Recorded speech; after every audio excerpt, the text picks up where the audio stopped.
Ceritanya 27 jam. 27 jam nak sampai. 27 jam nak sampai bang. Kan? Betul, belum sampai lagi. Belum sampai lagi. Tapi satu perjalanan yang menarik lah untuk pasukan Kuala Lumpur kan. Lebih kurang dalam 20 jam lebih lah. Kita 7 jam transit, jalan lagi 7 jam. Tapi untuk saya satu pengalaman, satu kepuasan dia selepas berjaya. Kita menaikkan diri ke final. Tapi yang paling penting sekali, pemain-pemain itu sendiri. Yes. Pemain-pemain pergi dengan satu azam, tiada tekanan sebenarnya pemain-pemain pergi, sebab apa yang berlaku di Uzbekistan kita lihat pemain tidak ada rasa macam suasana gentar, suasana yang ni benda kita nak kena terlalu fokus, tak, sebab kadang-kadang aktiviti kami pagi-pagi lepas breakfast kadang mereka jalan-jalan, cuaca sejuk, diorang santai-santai.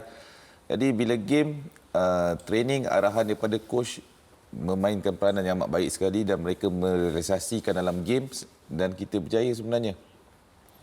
Okey. Kita cuba sekali lagi, Stanley. Halo, Stan. Ya, saya. Baru betul. Halo bos. Ya. Ke saya nak bagi anak buah dengan bos sembang ni. Dengar. Stan, sihat, Stan? Sihat. Okey, Stan. Tahniah terlebih dahulu untuk kejayaan KL City. Bukan satu perjalanan yang mudah bagi Kuala Lumpur City untuk menjadikan satu, orang kata, cerita dongeng itu menjadi kepada realiti. Jadi hanya satu langkah lagi untuk melengkapkan realiti yang paling bermakna untuk KL City, Stan. Ya, saya rasa kredit kepada setiap individu di atas padang, jurulatih, pemain, administration, unsung heroes yang ramai tak kenal, yang telah membawa keseluruhan pasukan lah. Tapi setiap individu, terutamanya di pihak teknikal dan juga pemain telah memainkan peranan yang amat besar. Tetapi yang pentingnya saya rasa habits kita dengan culture kita dalam bilik persalinan sangat baik lah. Itu yang saya sangat bangga tentang pasukan ni. Okey, selepas ni main home final, satu peluang yang sangat-sangat besar untuk KL City, kelebihan yang boleh digunakan untuk melengkapkan perjalanan ini sebagai satu perjalanan yang paling bermakna. Jadi bagaimana anda melihat peluang bermain di tempat sendiri, dan pasti saya percaya kali ini bukan sahaja penyokong KL City, penyokong-penyokong lain juga akan memenuhi stadium KLF di stadium di Ceras nanti. Sudah tentu itu menjadi sesuatu yang baik apabila kita telah travel ke Ho Chi Minh, ke Calcutta dan juga ke Jizak, Uzbekistan. Kalau nak pergi ke seluruh pelosok dunia dah pergi dah untuk menang.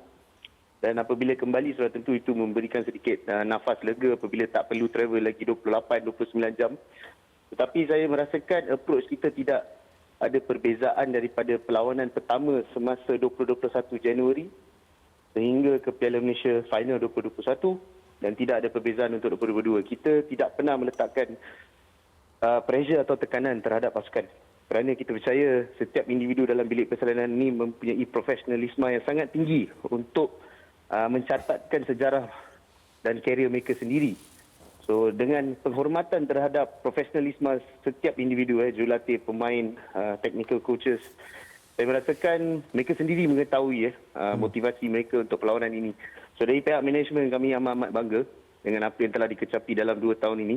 Kerana saya merasakan tabiat dan culture kita telah meletakkan kita di tempat yang boleh katakan ramai tak jangka, tetapi berjaya juga sampai ke sana. So bagi saya memang ada kelebihan bermain di tempat sendiri, tapi perlu memberi penghormatan kepada pasukan lawan di mana mereka merupakan pasukan yang mempunyai mungkin 7 to 8 Oman national players. Mereka merupakan pasukan terkuat di West Asia dan atas kertas mereka merupakan pasukan yang favourite berbanding kita walaupun kita bermain di rumah. Tetapi kita mengetahui pasukan jalan cerita pasukan Kuala Lumpur mereka adalah giant slayers, underdog yang telah mencatatkan banyak result yang tanpa dijangka. So mungkin itu boleh berlaku, tapi approach kita akan sama. Kita memberikan terbaik dalam padang itu pada datangnya pada 22 Oktober. Okey. Skor ada soalan? Syarul dia? Tak ada. Omoi dia? Okay. Stan, apa ni, of course, apa ni, lepas grouping main di away, dan balik dalam apa, di main tempat sendiri kan. So, apa you punya team target, of course target champion, tapi macam mana pendekatan nanti yang nak bawa balik, kelayakan semua dapat main the way, balik di home. So what kind of macam the last word for the team lah, macam mana? Saya rasa yang penting kalau tanya setiap jurulatih dan setiap pemain, mereka mengetahui kelemahan diri sendiri dan kekuatan diri sendiri. Saya rasa itu menjadi aset paling penting dalam pengukuran dalam setiap kejayaan kemenangan yang kita ada. Setiap kali approach daripada pasukan KL City adalah mengetahui apa yang kita ada, apakah aset yang kita ada dan apa yang kelemahan yang kita ada. Dan apabila hadir kepada final, tidak ada perbezaan. Anda perlu mengetahui kekuatan oponen, anda perlu mengetahui kekuatan KL, kelemahan kita sendiri, kelemahan mereka. Dan saya rasa approach yang terakhir itu akan berlaku sama seperti mana kita telah melakukan di ketika menentang Vital, menentang Mohun Bagan dan juga menentang pasukan Sok Diana. So bagi saya, apabila kita menentang Al-Sib, itulah percaturan terpenting, mengetahui diri kita sendiri sebelum mengetahui orang lain. Baik, Stan. Thank you, Stan. Yep. All the best. Terima kasih. Good luck. Terima kasih. Thank Baik. you. Thank you. Terima kasih.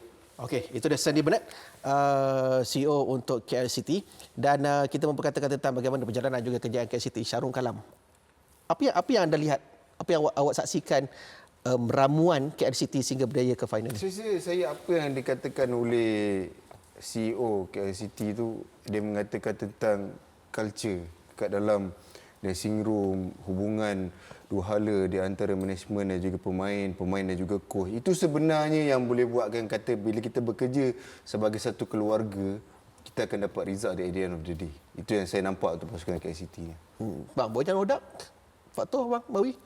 Oh best. Saya rasa dia cukup berpengalaman dari kat dalam liga ni dia dah boleh baca sebenarnya macam mana nak buat. Tapi yang lebih baik bila dia pergi masuk ke Asia tu, dia dah bawa benda tu untuk persiapan berdepan dengan pasukan-pasukan Asia.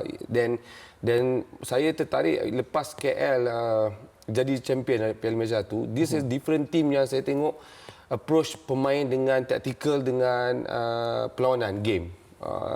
Antara satu-satunya pasukan yang saya tengok pemain yang dia punya pergerakan tu melibatkan keseluruhan pemain yang terlibat dan berlainan corak approach yang dilakukan oleh Bojan. Very detail lah. Untuk saya tambah sikit, dia adalah seorang yang detail dan dibantu oleh staff coaches yang lain, bukan di saya, maksudnya yang staff coaches sebelum dia makan. Jadi dengan staff coaches masuk awal. First shot tu apa yang saya belajar, saya dapat ilmu yang banyak dengan grup-grup ni adalah terlalu detail. Dia punya terlalu detail sampai saya macam wow, benda yang kita tak pernah fikir, dia fikir macam setiap orang ada part-part dia, setiap orang ada, dan dia mempercayai staff-staff dia sentiasa menerima pandangan dia, dan apabila come to works, kita lihat sampai throw in orang pun dia boleh tahu. Dia orang punya detail untuk setiap game tu, sebab macam Abang Mawi tadi cakap, setiap game dia akan ada pertukaran cara kan, sebab dia memang study, betul-betul study.